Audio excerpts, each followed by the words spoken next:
Hi everyone. I've picked out a couple of problems, actually a ton of problems to do on this video, and most of them are going to be concerned about synthesizing substituted benzenes and what to do if you have, for instance, two groups on the ring and you want to add that third electrophile. How do you know where to put that electrophile? And then the second half of this video, we're going to do formal synthesis problems, mostly starting from benzene and putting groups in order so the directing effects work to our advantage. Let us start with, let's start up with a warm-up actually. We'll call this problem number 1, and really it's just a fill in the blank.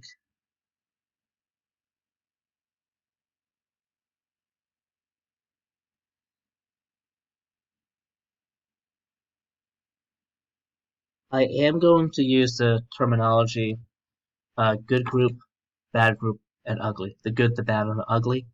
If you're coming to this video without understanding what that is, hopefully my explanations can get you caught up. For instance, I consider this a good group, and the good groups are the groups that activate the ring, that are electron donating, and that direct incoming electrophiles ortho and para. So I expect two products, one where the incoming electrophile goes on the ortho, and the other product becomes on the para. I typically require my class to draw both if you do get these two products in the mixture. There's your ortho, and there's your para. We're doing a Friedel-Crafts alkylation here. I probably would ask my class also to label the major product. This is the major. Why don't we try a molecule, a benzene, substituted benzene that has a bad group, an electron withdrawing group. And that can be sulfonic acid. I know this, or my class knows this, as what's called a bad group. This is the opposite of good. It's deactivating, and here it is only meta-directed. And I would predict that, actually let's give us our reagent. Let's do bromination. I would predict that the bromine would go in the meta position.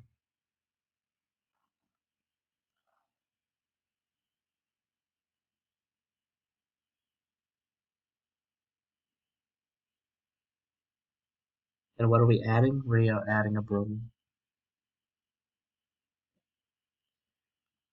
Okay, so here's the challenge. What if we had two groups? For instance,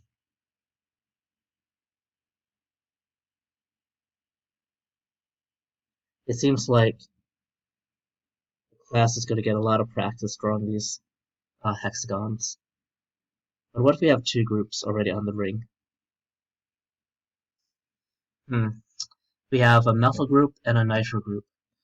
The methyl group is considered a good group. The nitro group is considered a bad group.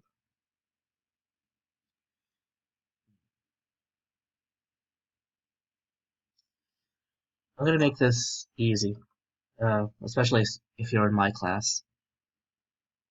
It doesn't always occur this way, but for the vast majority of cases, you are going to pick the more activating group. You're going to pick a more activating group. So between the good, the bad, and the ugly, the good groups are the most activating. Okay, the bad groups are the least activating, and the uglies are in between.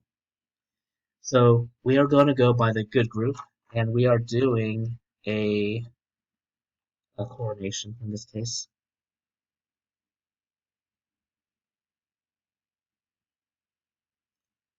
Again, this is not always true, but to simplify matters, because for the majority of cases, when you have two groups, You're going to go with the one that's more activating. So we're going to go with the good group, and we can add in the ortho or the para position. All right. Let me double check.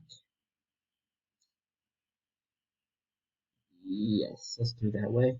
And we have two products.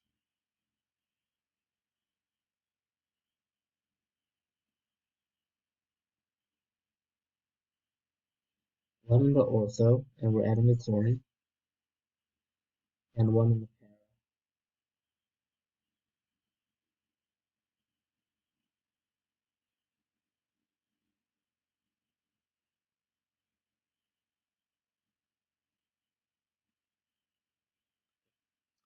The major one would still be the para. Just due to steric hindrance of this methyl group kind of preventing any a lot of attack on this carbon. Okay, it blocks sort of one side of this carbon here. I'm just double checking if I want to feature this way.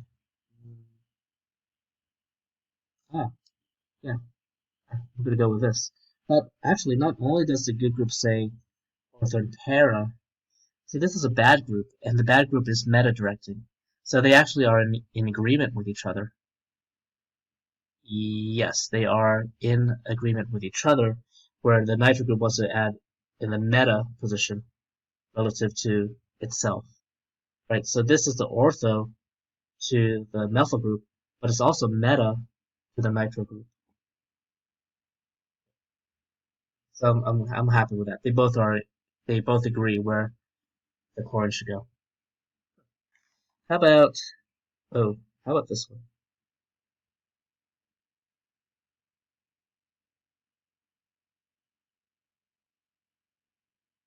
Let me double check this one more time. Actually. Oh yeah, yeah. This is true. What about our fourth example? Fourth example, I have a dibromo. Hmm, this is interesting. Two bromine groups, both of them are ugly. So this ring is deactivated because bromine and halogens deactivate the ring, but they direct incoming electrophiles to the ortho and para position. And I'm going to do an equation in this case.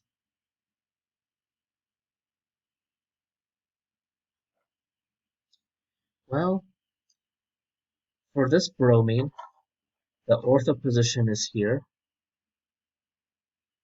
and here, and the para position is here.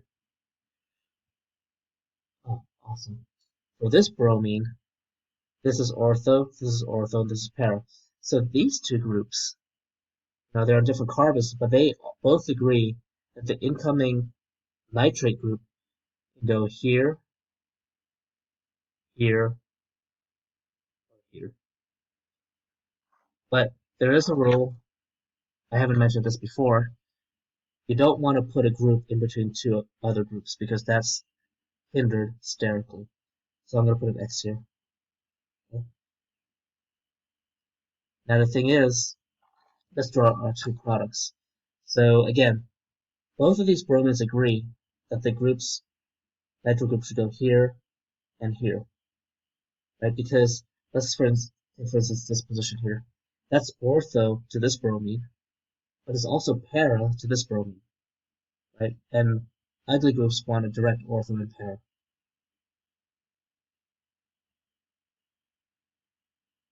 So the two molecules are going to be this one here, nitro, number 2, plus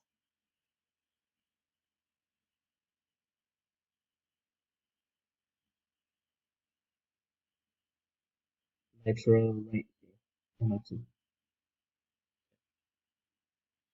Now, which one's the major? Well, this nitro is ortho to one bromine and para to the other. The same with this one. It's ortho to this bromine and para to the other. What do you notice about these two molecules, though? They're of the same stability. I would predict that you're making equally, but you know what? Take this molecule and just how do we want to do this? Just flip it this way. These are identical. I didn't know that until I drew it out, but they're identical. So make sure your grader understands that you know that there's only one product. You either draw this one or this one, because again they are identical. Good. But what was the new rule that we saw applied here? You don't put a group, an incoming group, between two existing groups. Does that mean it's impossible to make a molecule that has three groups next to each other? No, because you could, for instance, if you have a benzene ring, you could add this group first, and then you could add a group here next to it, and then you could add a group down here. But understand what that X means. Right. So one product. How about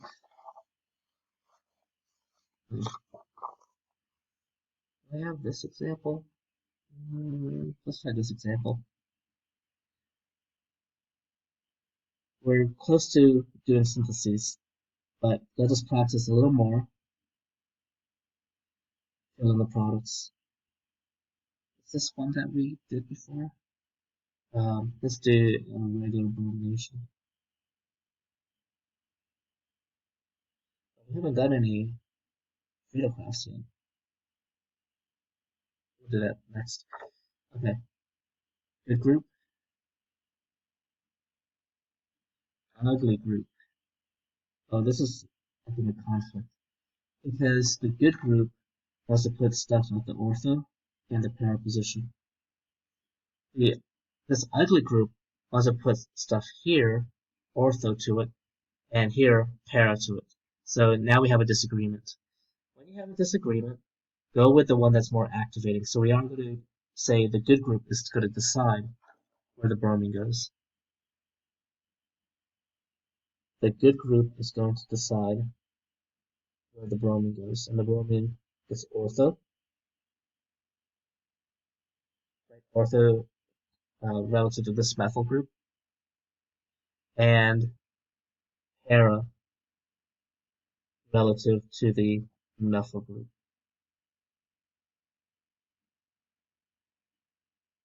Yes, and this is the major product. Again, just based off of sterics, off of crowdedness. It's a little more crowded on this carbon than it is on this carbon because of this neighboring group.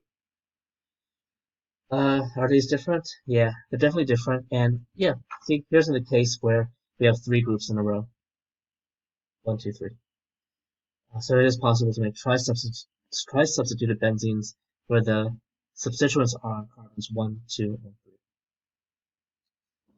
3. Did I say we're going to do Friedel-Crafts? Let's do a Friedel-Crafts. Let's do this number 6.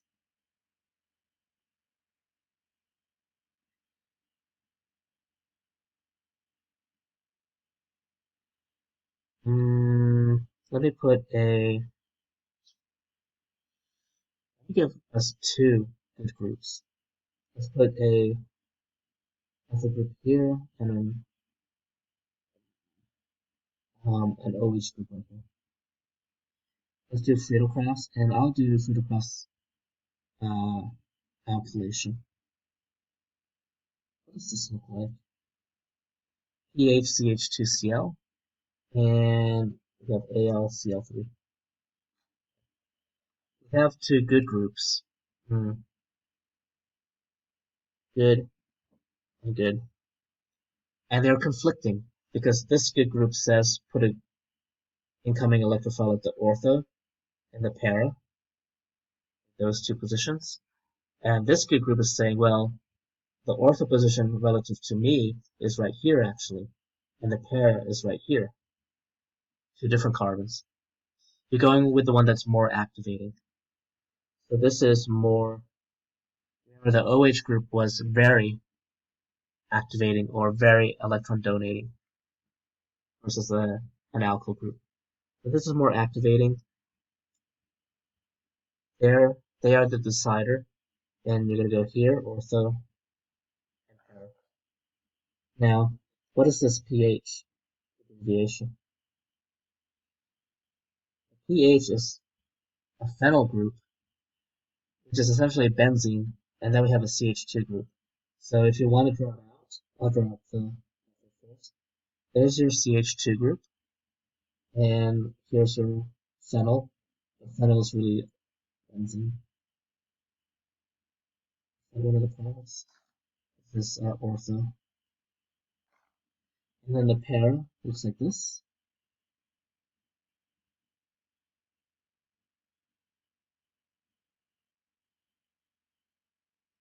Here,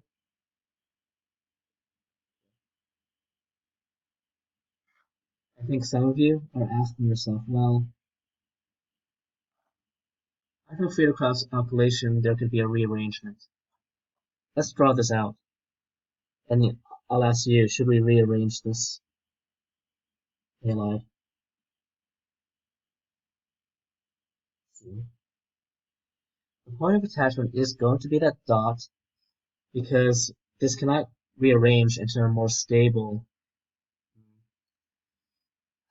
I'm going to say carbocation, even though a carbocation doesn't occur in this mechanism. The way that I've taught my class how to visualize whether a rearrangement will happen with Friedel-Crafts alkylation is to use your thumb to rub the chlorine and pretend there's a plus charge right there. Would that carbocation have a chance to rearrange into a more stable carbocation via a hydride shift or a methyl shift, for instance? And no, there's no other carbocation, stable carbocation you can make. So your point of attachment is going to be that right there. Let me actually give you one example where a Friedel-Crafts will rearrange.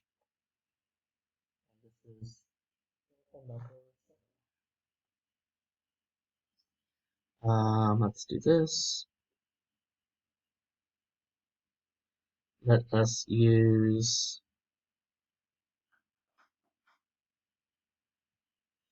I'm worried because Friedel-Crafts doesn't work when you have a bad group, when the ring is very deactivated. So I don't want to put a bad group. Let me put, oh, how about this? Why don't we just put an alkyl group? Let's put isopropyl. Okay. I think you would like this example. I hope you like this example.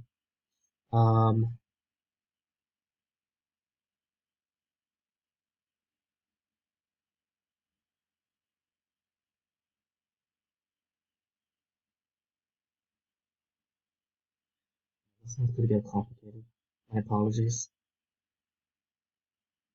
But I think with your notes, and working this out, you can get this if you give it enough time. I hope that you can recognize that this has a possibility of going through rearrangement. It's Friedel-Crafts alkylation, okay? And if you put your thumb there and pretend there's a carbocation, we could have a methyl shift to put the carbocation actually there.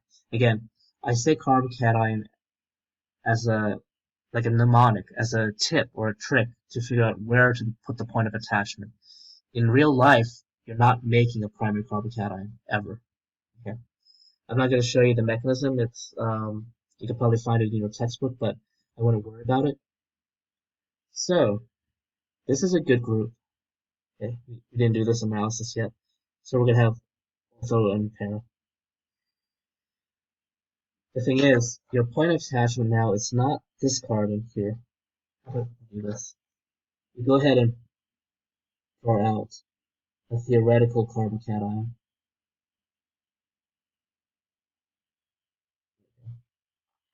And we know that if we were able to make this, we could have a methyl shift to give us this carbocation.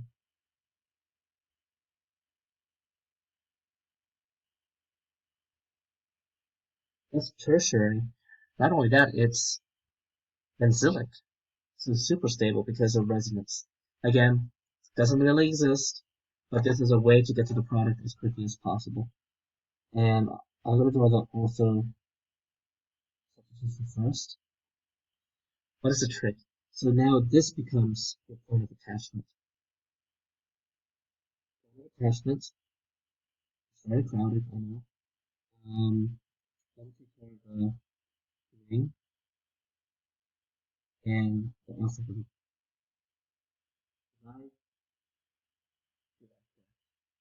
So there's the electrophile that was added. That is the carbon part of it. And yeah, it matches this right here. If you have the para,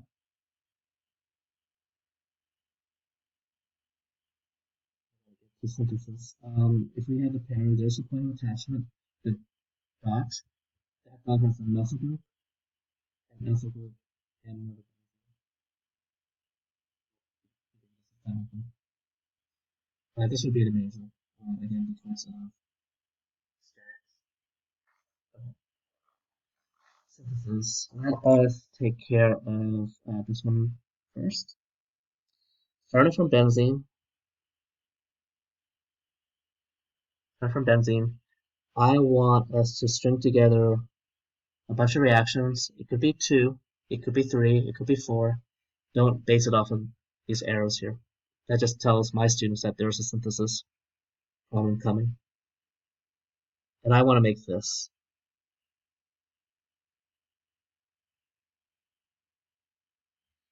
Okay. Don't be afraid of trial and error. Okay? You can ask yourself, I don't know where to start. If I add the alkyl group first, and I do bromination next, where would that bromine go? The bromine would go either in the ortho or the para position. So that sounds good. We do Friedel-Crafts alkylation first, and then we do bromination. But maybe your classmate would say, well, why don't I take benzene and, again, I don't know which one to do first. Why don't I do bromination first? Then ask yourself, well, if I do Friedel-Crafts alkylation, would the alkyl group go, where would it go? Well, this is an ortho-para director. Oh, cool. It'll go in a para position as well. So actually, it's a weird example. Because it doesn't matter which one you add first. I did not mean to do that. So here there's not a lot of decision making. Either way works. Let us do the Friedel-Crafts alkylation first then. I think my next example it is going to matter what you do first.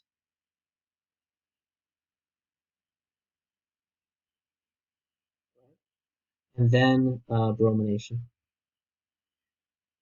For a synthesis, you are allowed to take the major product and go forward with it.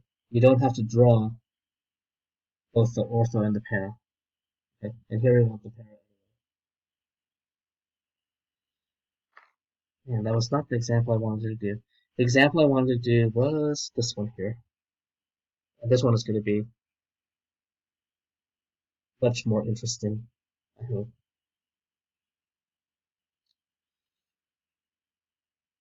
I want to make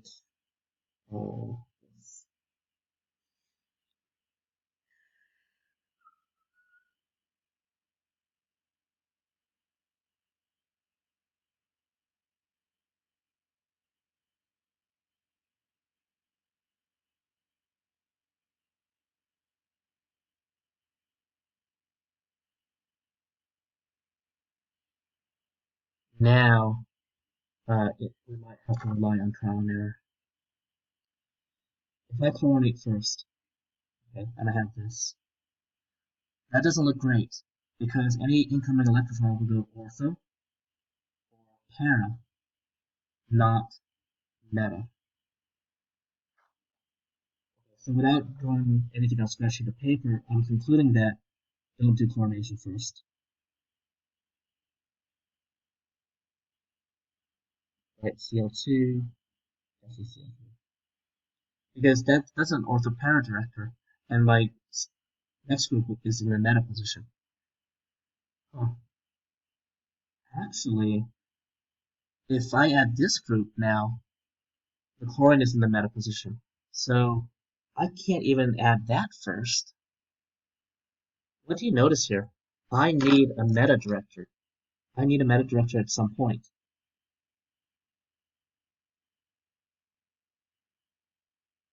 But the weird thing is, both of these groups are also parent directors. What can I do?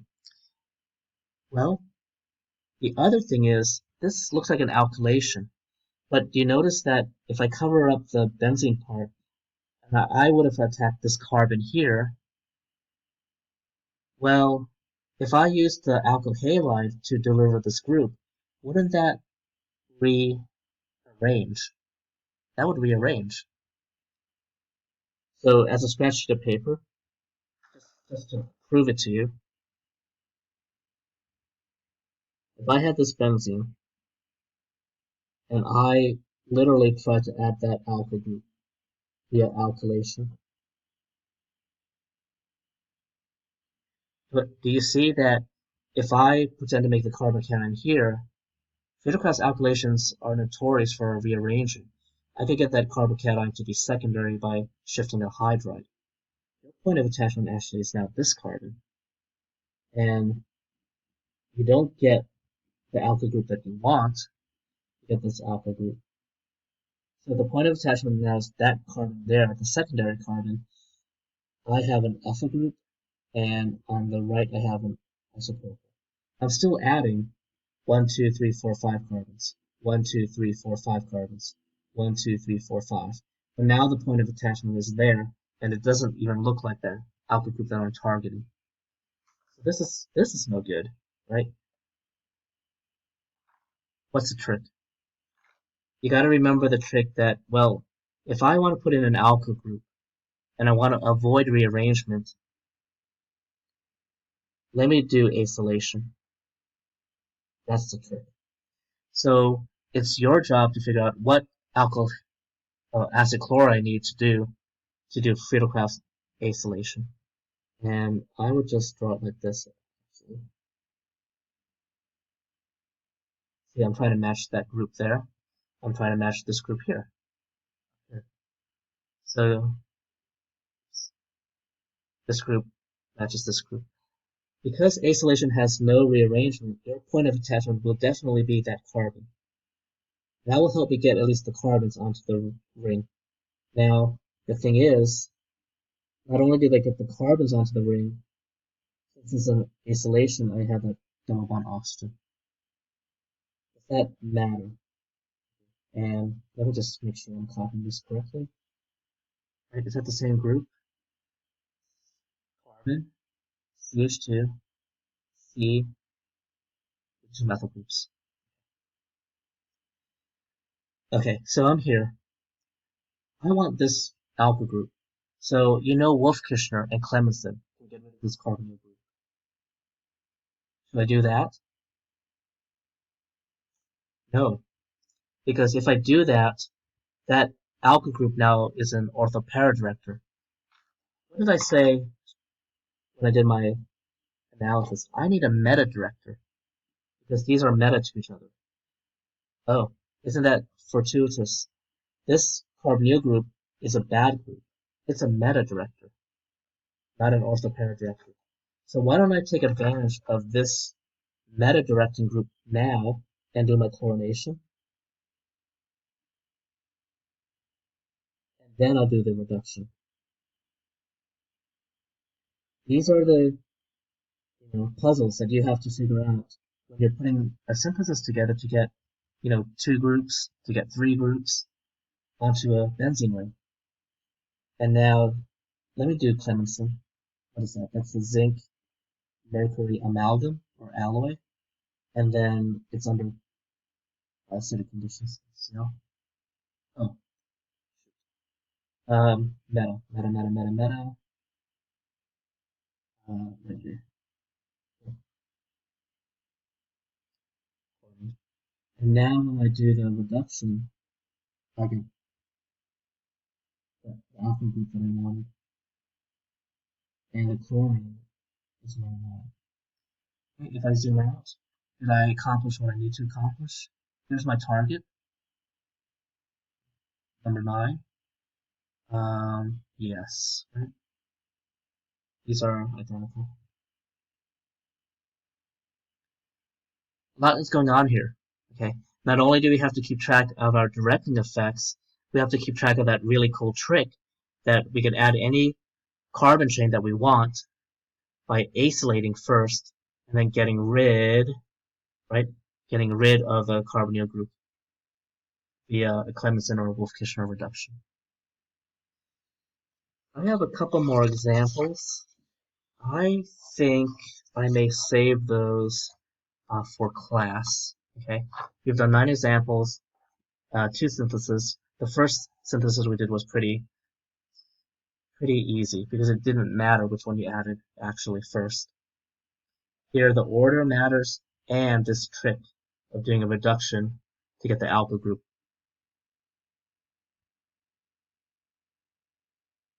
Okay, double checking. CH2, CH2, CH2, CH2, C. Okay, I thought I drew the wrong one. 1, 2, 3, 4, 5. 1, 2, 3. Okay, I'll leave it at that. There's going to be more examples, but probably I'll save that for class and practice problems. Okay, and that concludes what I want to teach for benzene reactions. If you read the textbook, there are other types of reactions. See, we've been using mostly electrophilic aromatic substitutions. There's also nucleophilic aromatic substitutions, but I will not be covering that this summer. This will be the last video, and then I will see my class tomorrow.